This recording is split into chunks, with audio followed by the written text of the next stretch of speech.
Welcome to Scary Stories, the channel that tells you scary stories. Welcome to Scary Stories NYC. I'm your old pal Bigfoot. We've got a number of scary Dogman stories for you today, I believe around an hour or so, and all brand new, never before heard tales. I suggest strongly that you get comfortable and dim the lights, getting yourself ready for a whole lot of the spookery, because here's our first story, entitled Suburban Dogman. Dear Scary Stories NYC, I lived most of my life out in the more rural parts of our great country. When I got married 8 years ago, right after I turned 30, my wife saw to it that I moved with her to the suburbs and got myself an ordinary kind of office day job. So you would think that if I had ever seen the Dogman, it would have been before I moved to the suburbs. And you, my friend, would be dead wrong, because I saw the Suburban Dogman. So I grew up a hunter and a hiker and a camper, because that's what my daddy was, and I never got to know my mom. Dad would hike with me going back to before I can remember, and he taught me how to hunt and catch my own food since before I knew how to ride a bike. I've encountered bear, mountain lions, elk, moose, and nearly every other kind of creature out there on God's green earth. But I never saw me a Bigfoot. I never saw me any kind of skinwalker or rake or witches flying up in the sky like they say they see in South America. I never saw a UFO. I never lived with a ghost. And to be honest with you, although I like scary campfire stories as well as the next guy, I never really believed in any of that stuff. It just seemed to me that some nice people have very active imaginations, and God bless them for it. That was how I felt. Those people were blessed with a kind of vision I didn't have, and I felt they were living in a world slightly offset from mine, which was physical, logical, and sensible. I didn't see things like that because they weren't real in my world. This all made sense to me, and I was quite proud of myself for having such a clear understanding of how the world works. Until my wife brought me to the suburbs, and I started seeing something that you're only supposed to see out in the wilderness. I started to see Dogman. It started one night when I was up late watching a movie on my laptop. Those little earbud headphone thingies have to have been invented by the devil, because they let me watch movies in bed in full stereo with the volume up loud without my wife laying next to me hearing any of it. As a consequence, I've stayed up binge watching shows I had no business checking out, wasting my time with Hollywood fantasies that always seem to ring hollow in the final chapter. One night, I realized it was 3 a.m. and I still had 6 chapters of this show to get through.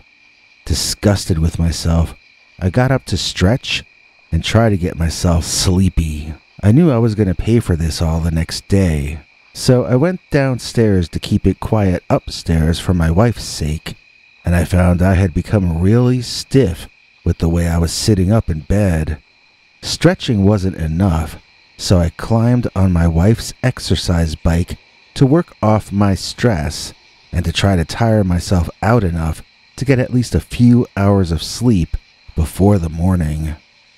As I was riding, pumping the wheels over and over and over and over rhythmically, allowing my eyes to unfocus and stare off in front of me, I allowed all thoughts to drift away from my mind, left, right, up, down, and in every direction.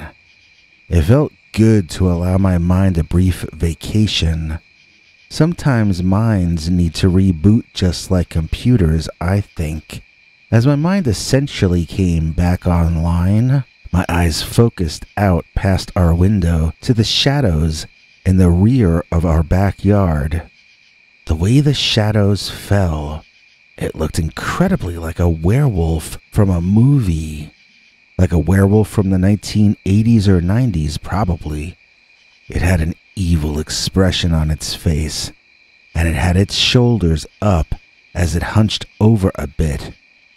It looked a lot like a villain from a movie in the way it stood there. Everything about it seemed designed to get the audience to fear its presence as it came on screen. I marveled at the way it seemed to be breathing, but it had to be the wind blowing the trees around, causing the illusion of a breathing werewolf standing up on its hind legs, like a man facing away from me, but staring back at me over its very broad shoulder. Sometimes its eyes seemed to blink, but I knew that had to be the wind again, blowing leaves. I tried to figure out what the source of light was that was causing the shadow and what tree it was hitting. I couldn't see any lights coming from our neighbor's house, so I assumed it had to be a light coming from one of the upstairs windows in our house. Still, what tree was between this house and that back fence? Finally getting myself feeling sleepy, I decided to investigate that back wall when the sun was up, but in the meantime, I planned on catching some sleep. Upstairs I went, and that was the end of that. In the morning, I was too tired, achy, and late for my day to go out back and check the source of that strange shadow I had witnessed. It was about a week and a half later, and I found myself getting caught up in the Ashy Slashy show on the internet. I was into the season when he gets a grown daughter. That's the best season as far as I'm concerned. I heard something from outside that I couldn't place, and I went downstairs to investigate. Looking around through the windows on the ground floor, I noticed nothing strange at all. I did, however, note the time was once again after 3 a.m., and I had not gotten any sleep. I went back to my tried and true practice of riding my wife's exercise bike to tire myself out and do away with insomnia. This time, I noticed that the shadows on the back fence were entirely different than they had been the previous time I used that bike. Well, not completely different, but somewhat different. Maybe I was remembering it incorrectly, but that shadow, which mimicked a werewolf in shape, was facing to the left. I had remembered it as facing the other way and looking back over its shoulder at me. This time it looked like it faced toward the right, but it was looking directly at me. I could see its eyes shining in the darkness, and sometimes I was certain I was even seeing them blink. An absolutely fabulous illusion, thought my logical brain as it laid down and went to sleep. The shadow must have changed appearance due to the growth of the tree casting the shadow. Of course, for this theory to hold water, there would need to be an actual tree casting that shadow. I racked my tired brain to remember where a tree was and what light caused the shadow. The streetlight from the other side of the house? The moon? Too much thinking wore me out, and I went upstairs to sleep. As my head hit the pillow, that bed never felt so comfortable before. It felt so good to stretch out and lie there and no, I didn't have to do anything at all for the next few hours. And then there came a long, low, deep howl from outside. It was unlike any howl I had ever heard before. I found adrenaline pumping through my body, even as I tried to convince myself that I hadn't really heard it. Sometimes, when we are very tired and lay down to sleep, we may hear sounds or even voices talking to us, but it's just aspects of our mind waking up and going to sleep. It's not a real thing outside your house howling. Usually, I heard a second howl and a third. They sure sounded real. My heart was pumping, and I felt more frightened than it made any sense to feel. Who cares if dogs were howling outside? I was safe and warm in my bed. Except, I knew that wasn't a dog howling. I got out of bed and ran down the steps, almost tripping in the process. I ran to the exercise bike and looked out the window. There was no shadow there by the back fence. There wasn't any shadow there at all. So what had I been looking at? It was over a month before I forgot myself and discovered it was after 3 in the morning again, and I was watching movies on the internet. Once again, I went down to the exercise bike, and as I rode it, I saw no shadow along that back fence. I began to wonder if I had really seen what I thought I had seen, when there, big as life or bigger, was a tall, dark, man-like shape walking from the area of my driveway to my right, over to the back fence, where it walked along the edge to my left. This was exactly what I had seen both of those other 2 times. It wasn't a trick of shadow, and its eyes were not a trick of light. Its eyes actually seemed to glow, or at least reflect light, in a strong and almost bizarre fashion. It didn't stop along the back wall this time. It just kept walking to the left until it reached the end, where it hopped over a 6-foot-tall fence with the same effort you or I would take skipping over a 1-foot-tall version of the same thing. I could see its tall ears receding into the distance over that fence. It had to be 6.5 or 7 feet tall if you included the ears. It looked like a dog-headed, hairy human, but it skulked in a fashion that made it seem evil to me. It was instantly scary. If I saw that when I was alone in the woods, I would not assume it was just any other animal. I might even jump to the conclusion that this might be some kind of supernatural beast, or even that possibly it was a brujo transformed into a skinwalker or something along those lines. The entity, whatever it was, emanated trouble. It just felt like it was up to no good. And then it was gone. I've seen Bigfoot specials on TV, and at least in the old days, they would always trot out a self-proclaimed expert who would tell us that there wasn't enough land, or not enough game available or something for Bigfoot to exist in that area. Well, there certainly was not enough there for a predator to live off of in our suburban neighborhood. We did have a natural area about a half-hour's drive away on one side, but the direction I always saw the Dogman seeming to be coming from was just a bunch more blocks of suburbia, eventually ending in a highway with a shopping mall on the other side. Unless the Dogman was leaving the forest, walking for hours through suburbia, then taking in a movie at the multiplex before walking home, I can't explain what that thing was doing there.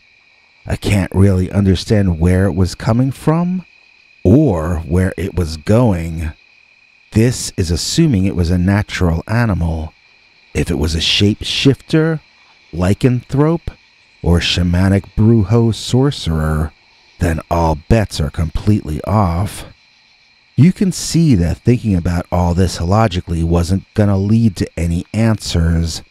It was only gonna lead to headaches and more nights lost to insomnia. I got a prescription for sleeping pills shortly thereafter. I never told my wife about the werewolf or skinwalker or dogman or whatever that was. I don't ride her exercise bike after dark any longer. I won't watch movies on the internet after midnight either. And if I get insomnia, I take what the doctor prescribed for me. That Dogman is free to live his life. I won't interfere. But, on the other hand, I need to be free to live mine as well. And so, for the sake of my sanity, I'm just gonna block that thing out, and I'm going to pretend it doesn't exist, because it couldn't exist, since there is no such thing as the suburban Dogman. Don't go anywhere, we're just getting started. Here is an all-new Dogman story. Right now, the Jump Scare Dogman. Dear Scary Stories NYC, I've heard you tell lots of Dogman stories, and I've heard you tell a story or two about the hide behind, but have you ever heard a story before about a Dogman that behaved like a hide behind? What I'm talking about is a kind of monster that nearly drove my entire family insane. The creature that we came to call the Jump Scare Dogman.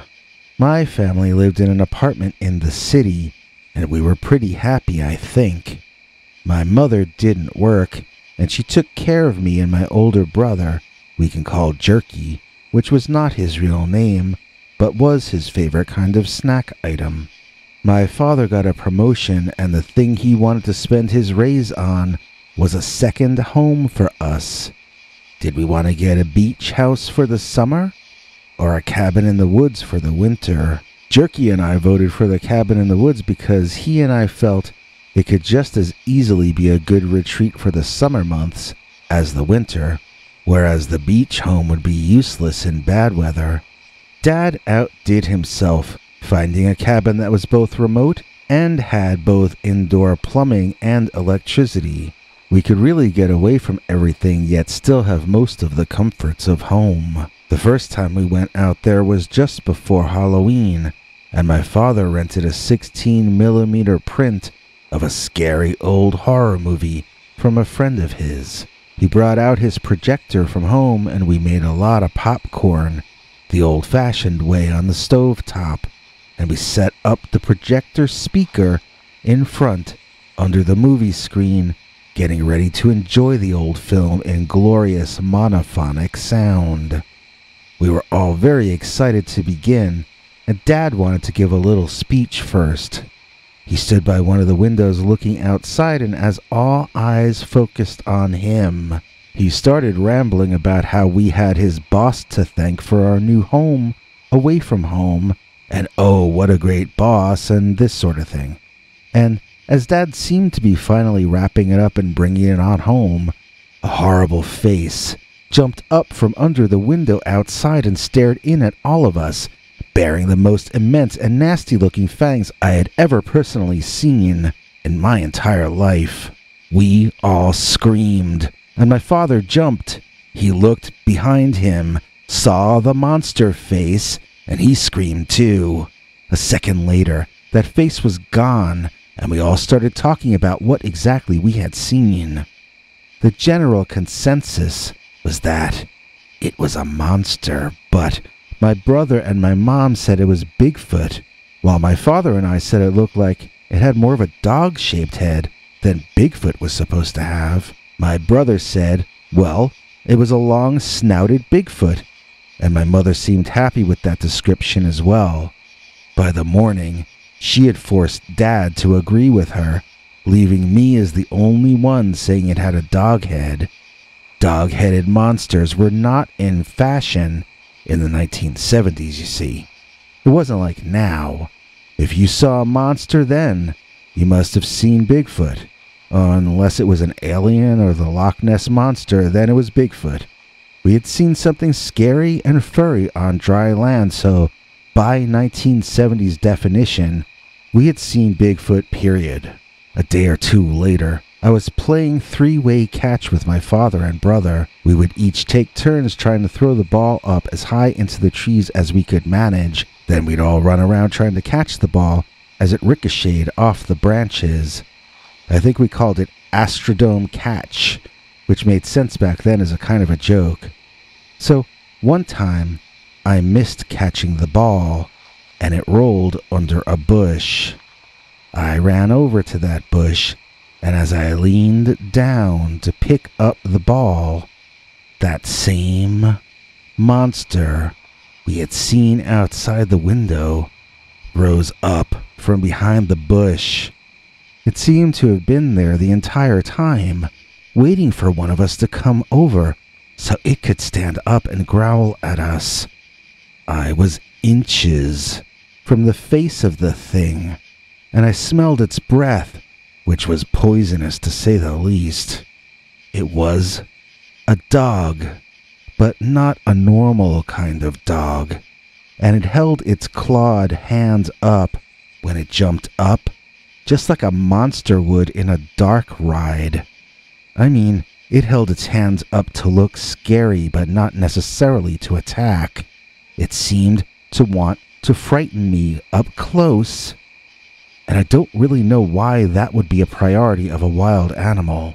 Standing so near to it, the thing looked very real.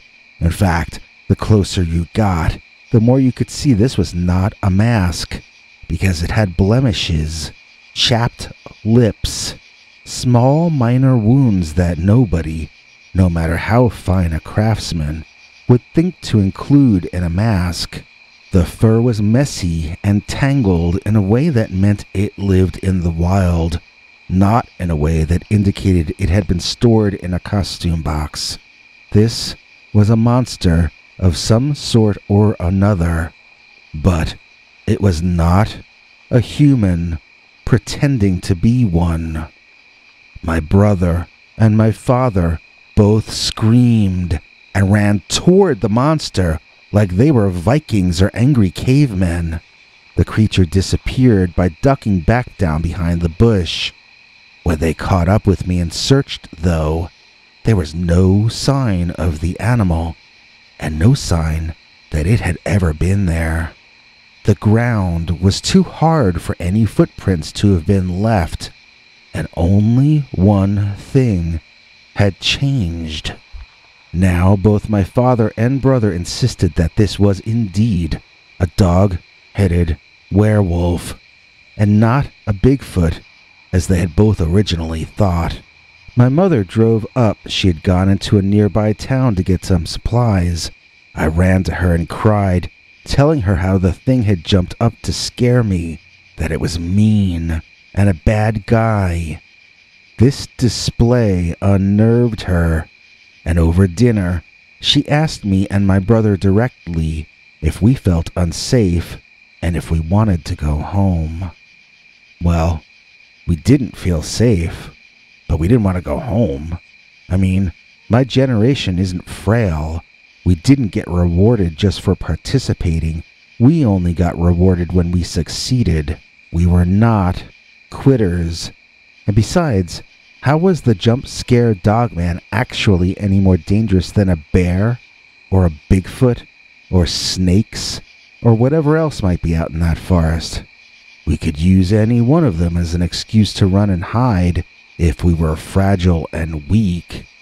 We all voted enthusiastically that we wanted to stay. Every single day from then on, usually when we least expected it, that Dogman would leap out from behind something and nearly give one or another of us a heart attack. One time, it literally made my mother faint.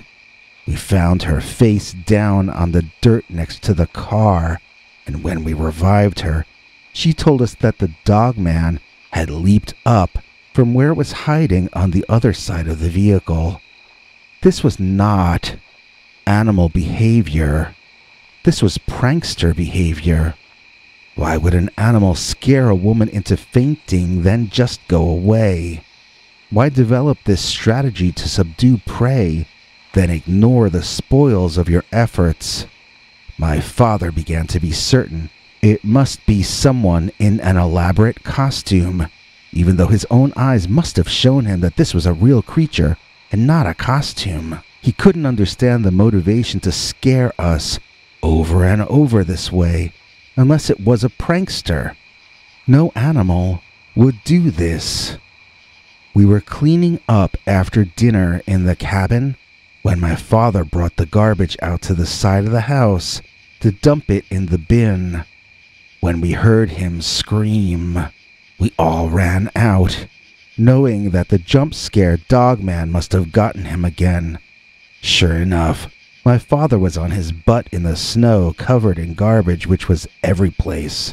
He told us the Dogman had been hiding behind the bin, waiting for him. My father was frustrated. He was shaking and near tears.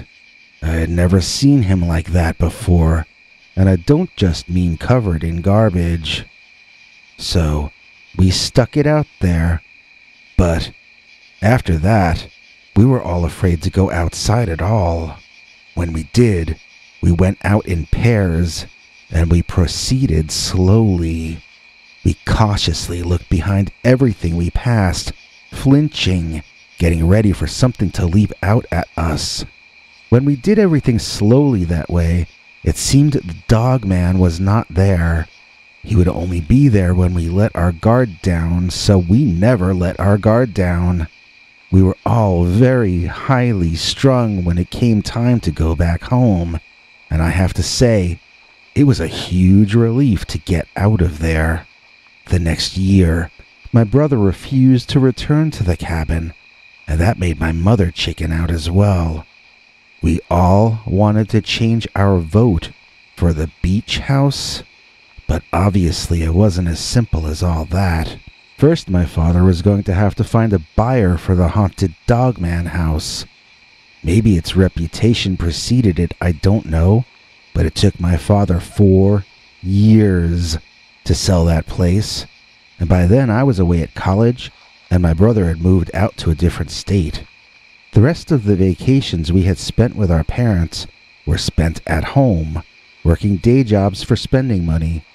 We never went away, ever again, and we all lay the blame squarely on the clawed, wolf-like feet of the jump-scare Dogman. Lots more Dogman to come right after this important message. We're going to have a special longer episode on the 30th. That's right, Nancy. That's the night before Halloween. And to celebrate, we're putting on the Night Before Halloween special. And we'll all have our own extra scary stories we've been saving up for that scariest of holidays. Wednesday, October 30th. We'll all be there. Hope you are too. It's the Night Before Halloween special, an extra long Dogman Scary Stories extravaganza right here on the Scary Stories NYC channel. Sherry Shorts versus the Dogman. Dear Scary Stories NYC, I have a story to tell you about when I was a young teenager and I took up jogging. I didn't do it for my health. I did it because a pretty girl invited me to join her, and if I hadn't said yes, I never would have seen Sherry Shorts versus the Dogman. One year when I was young, I suddenly discovered girls.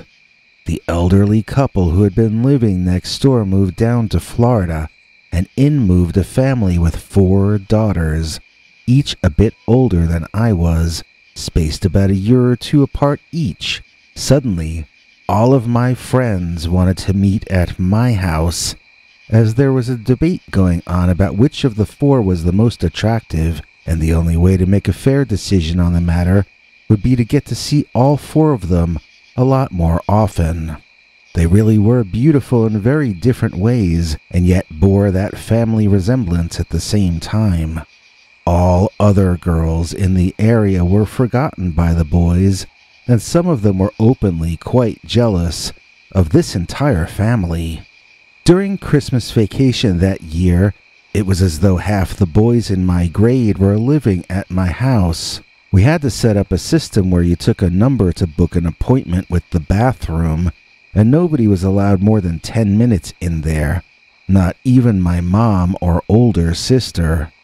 We had 6 boys sleeping in the front guest bedroom and 7 in my room, mostly in sleeping bags on the floor. Why my parents allowed this, I'm not certain, but I do know they became old softies around the holiday season.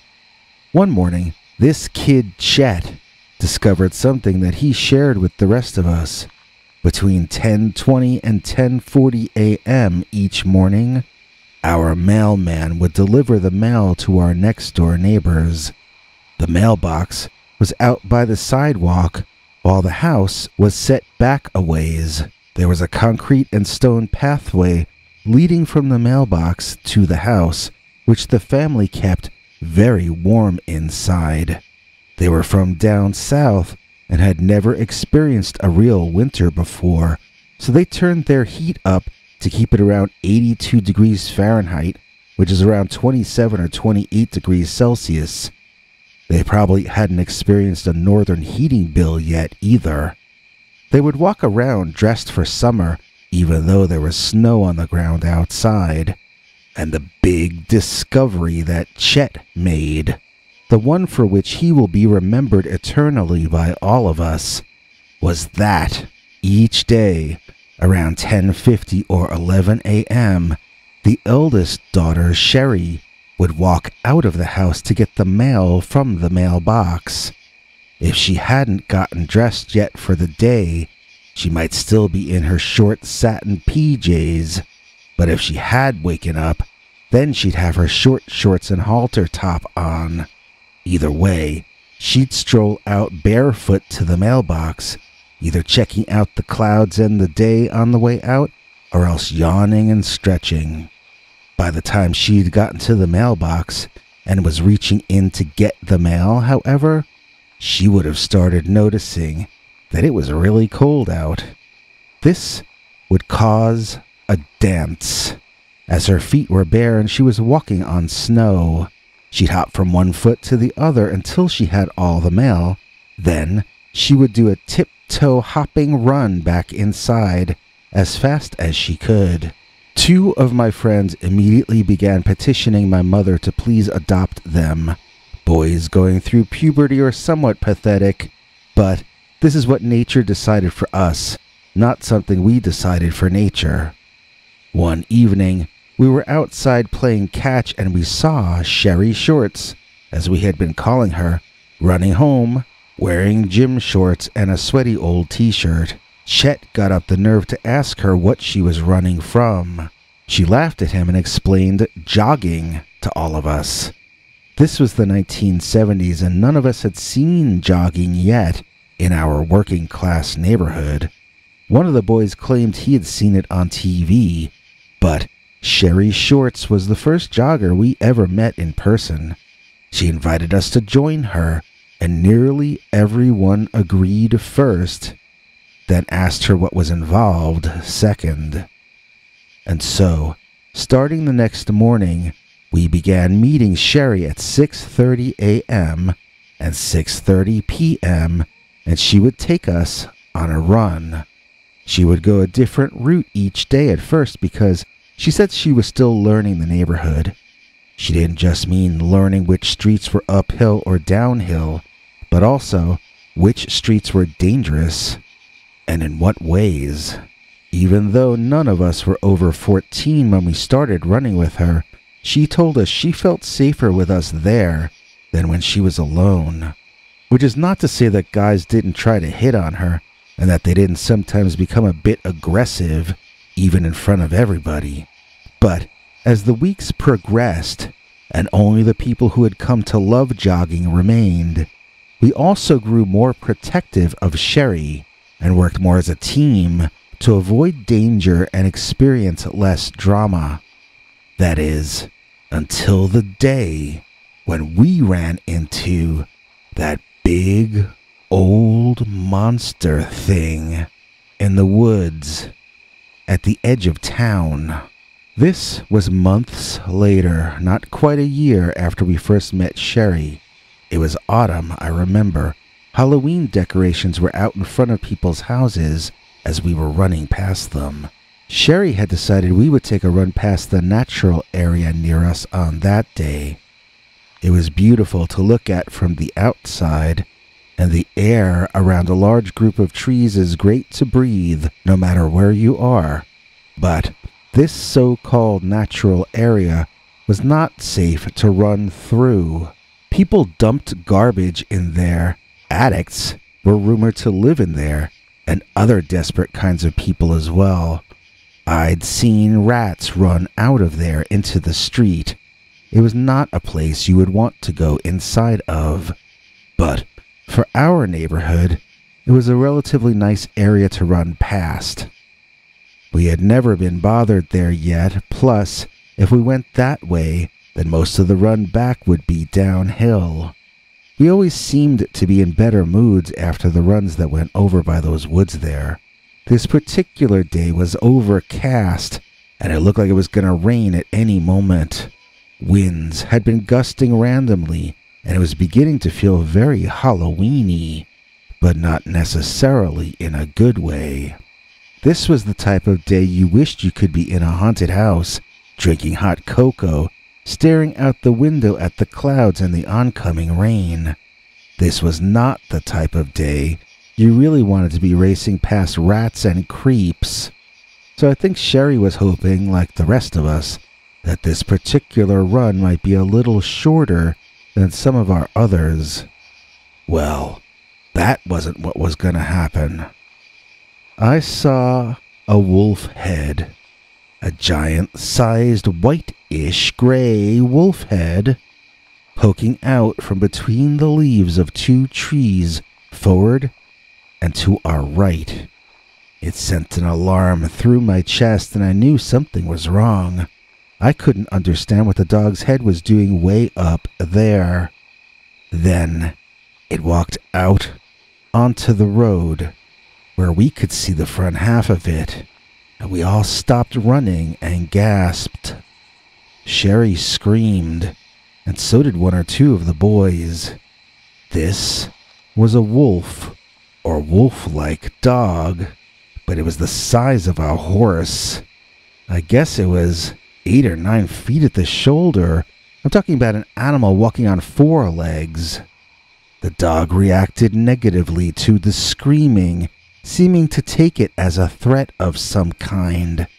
It adopted an angry posture, with its head down low near the ground, its arms and claws out in front of it, and its tail end up in the air, as though it were ready to pounce. The teeth were on full display, and it made a really scary noise that I've never heard a regular dog make. It was strange and whiny, and almost funny sounding, but I could understand even at that age that this dog was both scared of us and angry at our presence and our loudness. Sherry recovered her calmness and held her hands out to her sides and in front of her, demonstrating that she wasn't holding anything and meant no harm. She spoke soothingly to the big wolf and took a step toward it. The big dog barked loudly at her, then pulled back and stood on its hind legs like a bear. I couldn't believe how large this thing was. It stood well over 10 feet, maybe 12, 13. I'm just wild guessing. These are memories from a long time ago. By the way, I want to be clear. It looked like a dog or a wolf even when standing. It did not have Arnold Schwarzenegger's shoulders and all that stuff. It was a giant dog, and it stood on its hind legs, holding its paws in front of it in a threatening manner. Those were front paws, though, not hands, as in some more modern Dogman stories. I also have to say that I don't know if that Dogman could walk or run on his hind legs, as we all took off running on ours. We just ran in different directions, and I don't know if the Dogman followed any of us or none of us. Nobody had any stories about being followed. We all just ran to get away, then figured out our location and ran home from wherever that was. When we split up, that was the last any of us saw of that Dogman. And we never ran in that area again, as you can imagine, so we never saw it again, as far as what anyone's told me. At least, I never heard any other stories about the Dogman. Surviving that turned us into a kind of a club, and the 5 of us who were there that day stayed friends for years after that. I want to say we're still friends, but 3 of them don't like how the other 2 of us voted in 2016, and so they blocked us on social media. Stories aren't really allowed to have happy endings in America any longer, are they? Not even the story of Sherry Shorts versus the Dogman. Need more Dogman? We've got more Dogman right after this. Come see those American girls perform semi-live in hologram form on stage at the next Northeast Comic-Con. Meet Batman villains from the Gotham TV show. Watch Will Brierly's artificially intelligent cartoon character interview celebrities. See Debbie, Sophie, Alicia, and Chibi perform on stage. All this plus so much more. Breaking news just added to the show are these stars. Dana DeLorenzo, star of Ash vs. the Evil Dead, the greatest horror comedy series that will ever be. Shake the hand that ended the second lives of so many Deadites. Also, Marty Ross of the New Monkees, Denny Lane from Wings and the Moody Blues, co-writer of Mull of Kintyre. He will actually come hang out with us mortals. Hosted by the king of pop culture himself, Gary Summers. That's the last weekend of November 2019 in Boxborough, Massachusetts, home of the Wolf People. The Albino Dogman. Dear Scary Stories NYC, when I was in my mid-teens, my parents brought me with them to visit some friends of theirs from before they got married. The place was too small for all of us, and I was unhappy there. They had a daughter who liked me, but who I didn't like back. They had a son who was a lazy jerk that kept trying to blame his screw-ups on me. Eventually, I volunteered to walk the dog twice a day just to get out of that house. It was a nice dog, but I don't even remember its name. I was just using him as an excuse to get away from that family, and he was using me for the same purpose. One day, I walked him straight into the early night. We were over by this patch of trees at the edge of their little town, and I remember wishing I could run away. Then I reasoned that in just a few years I could move out rather than run away, and that would be better for everyone. I really wished I could escape right then, though, I have to say. I decided we'd better get back, but discovered that the dog had gotten interested in something it had noticed inside the woods. I looked in that direction, and at first I didn't see anything. I tugged the dog's leash to get him to leave with me, but he continued to resist, staring intently into the darkness. I looked more closely this time, squinting at the trees until I saw it. It was eye shine. Pinkish, reddish eye shine. A cold chill ran up and down my back as I realized that whatever that was in there, it was watching us, just like we were watching it. I tugged a whole lot harder on that dog's leash and dragged him behind me until he came along willingly. I meant to tell people about it when I got back, but the adults were arguing all over again. It seemed all they did was argue. What kind of friend argues non-stop with you about any subject that comes up? I even heard them arguing about the weather one time. No, make that several times. We only had 3 nights left on our sentence, our vacation, when I next took the dog over by those woods. I had forgotten why I didn't want to go back there until we were there, and once again, the two of us locked eyes with that pink, red eye shine in the woods. Once I remembered why I didn't want to be there, I dragged the pooch and started trying to leave. He resisted me more this time than he had the first time, and it was not much fun fighting him. I heard movement in the brush and discovered I could just watch where the dog was looking to know where the creature with the eye shine had gone. It was paralleling us. It was following us in the woods as we tried to walk on the path. This went on for some time until we came to the edge of that block. I felt a huge sense of relief knowing that once we were past those woods, it would no longer be able to trail us. Once we crossed that street, we would be leaving old Pink Eye in our past for good and permanently. Only when we moved past that patch of woods, the owner of those bright pink eyes exited those woods and continued staring at us.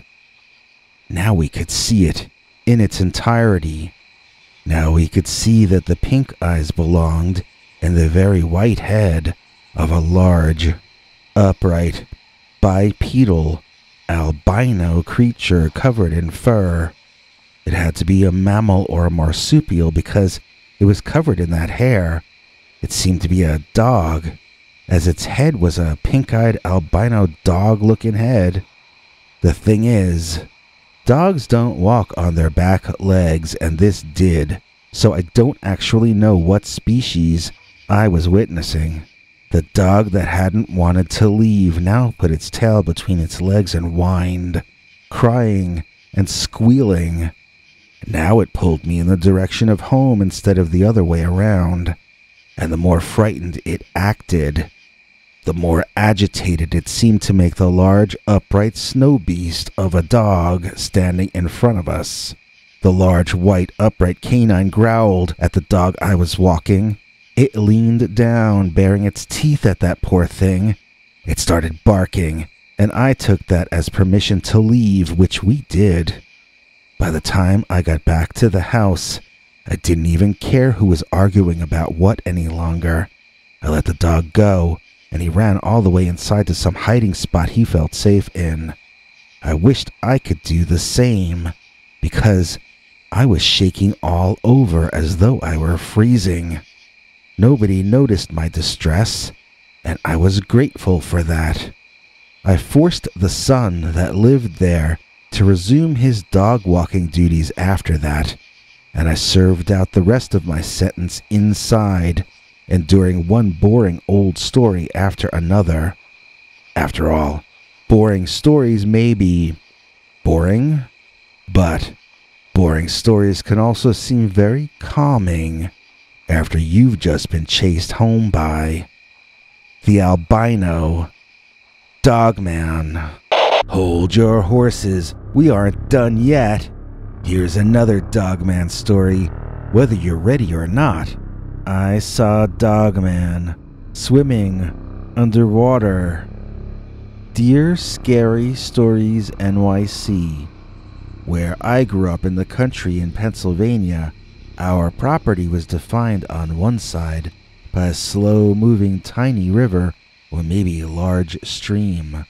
We would jump off trees into the water, we'd swim in it, and we'd explore underwater caves, some of which led to tunnels which had air in them as well as water. One time, when I dove in the river, I opened my eyes near the bottom of the stream and witnessed what looked to me like a huge dog swimming into a small cave opening under the water. This 2 or 3 second long sighting would completely change my life because I was the kid who could honestly say, I saw Dogman swimming underwater. I got out of that water and went straight home to talk to my older brother about it. He was 7 years older than I was, and he had told me about some of his own Dogman sightings. He asked me to take him back to where I saw it, but it was starting to get dark, so I said I'd take him there in the morning. The next day was Saturday, so we planned on spending the entire day swimming that little river and trying to swim into the same cave or tunnel that I had seen the Dogman go into. I asked my brother what we would do if we went in there and found the Dogman asleep. Or worse yet, what if we found him awake? My brother said something along the lines of, well, in that case, we better get out of there fast. That was the entirety of his plan. Yet, I looked up to him as though he were a god. Such is the life of the older brother, or at least that's how boys were back in the 20th century. I dove off the tree in the same spot as I had the evening before, and swam over to the opening in the side wall of the river that I had seen the Dogman swim into. It just looked dark, and I wasn't as sure this would be a good idea as I had been the night earlier. My brother didn't care, though. He swam right in. I had to go up to the surface for air 4 times, and my brother still hadn't come out. I was getting scared that he was stuck in there and drowning. I really wasn't sure what to do, and I felt myself begin to panic. Then, out he came, nonchalantly. Back up at the surface, he said there was a cave in there, with air that was fresh, with ventilation somewhere off in the darkness, past where he could see. He told me he looked around a little, and found evidence that some kind of predator had in fact been spending time there, although he spared me the details since I was young and impressionable. He told me I'd better keep out of that cave, and probably stop swimming alone there as well. I had already decided that myself, so I didn't mind what he was saying. I didn't think he should swim there alone either. The river was swarming with the Dogman. And I know, because I saw Dogman swimming underwater. Bad mood, Dogman. Dear Scary Stories NYC, I once rented a house with a girlfriend that was out toward the woods. She and I broke up about 8 months later and she moved out. I found a male roommate, and for the first 2 or 3 months he and I got along. After a while, the landlord started bothering us about renewing or canceling the lease, and we had to make a decision. We had both been putting it off. I didn't really want his name on the lease, and I don't think he wanted it there either. But I didn't have enough to rent the place on my own, so I needed someone else's name there with mine, at least as far as the landlord was concerned. He was willing to renew the current lease with only a modest increase for another 2 years, as long as my new roommate signed on. The pressure of having to make this decision seemed to be too much for the guy, and he began having rage fits. He would just get angry and become incoherent. He would shout crazy things and even growl like an animal, and he would get so wild that I would have to back away from the guy. This happened on 3 occasions, and I know the exact number because each time the ranting and raving would only stop when we would see what I could only describe as a dogman outside our window. And by dogman, I mean a man-like figure covered in dark fur with a head looking more like a canine than a simian or a human. And no, my house was not in the country. It was on the outer edge of a medium-sized eastern city. If that thing lived in the forest, it would have had an hour walk to get into our backyard. Where was it from? And how was it able to get to our house so quickly each time my roommate lost his temper?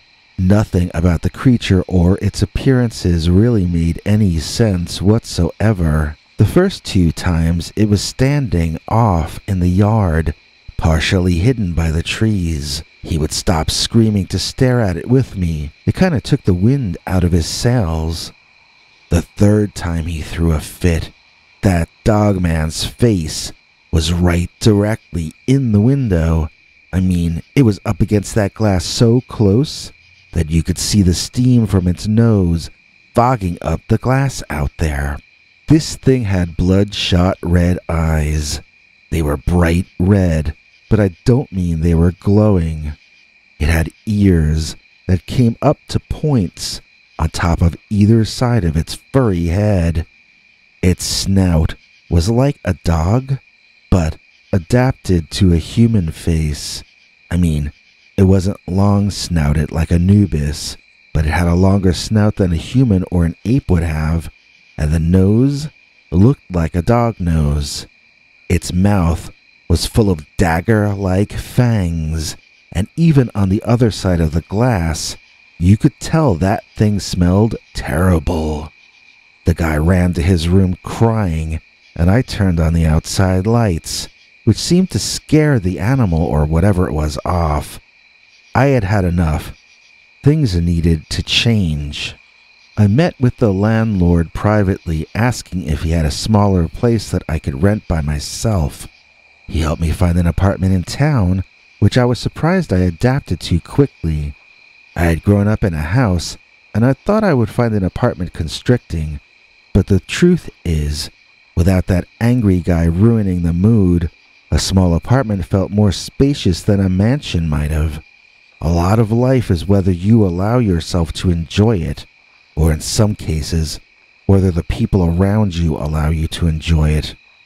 When I'm on my own, then I'm the only one who decides if I'm going to be happy, or if I'm going to be a jerk and attract the bad mood. Dogman. Hey, it's me, Henry Lee Dogman, here to thank those of you who support all of us here at Scary Stories NYC. It really helps us if you click like, and if you forward our videos or leave cool comments. If you can, it helps us even more when you let us share our 25-episode and growing collection of uncensored, scary Dogman stories with you by becoming a paid subscriber at peterbernard.com.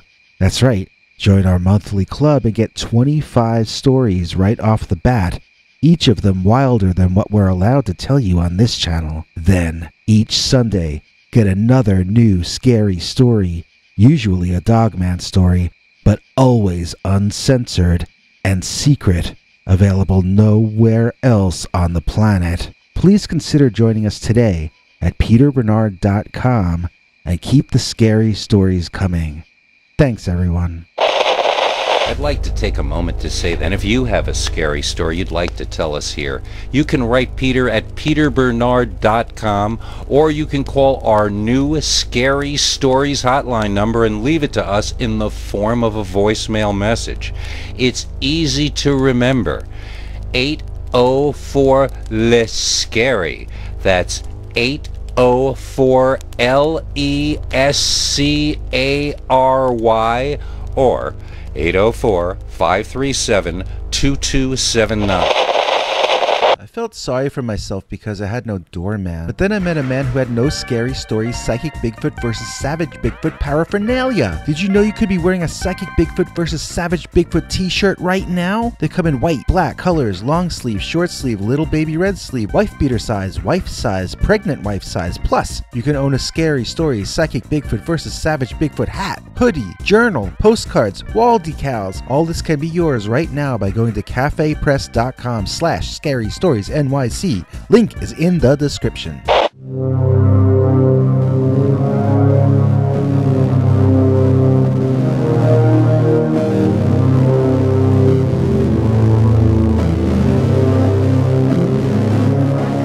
Come back for more scary stories.